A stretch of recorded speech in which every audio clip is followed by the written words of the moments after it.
Ngayong patapos na ang isa na namang linggo, good news ang hatid namin ngayong gabi sa Kapusong Totoo.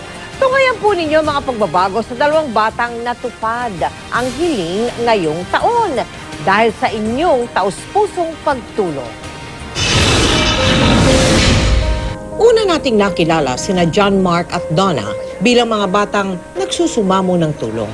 Si John Mark mahigit 2 buwan nang pinahihirapan ng bala na hindi pa nakukuha sa kanyang kanang braso.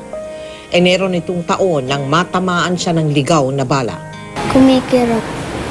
Nakakapako po ang bala. Si Donna, halos 4 na taon namang dinadala ang bukol sa kanyang likod, dahilan upang tumigil siya sa pag-aaral.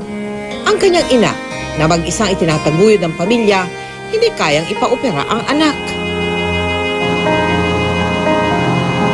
Sa pagbuhos ng inyong tulong, parehong napaoperahan na sina John Mark at Donna.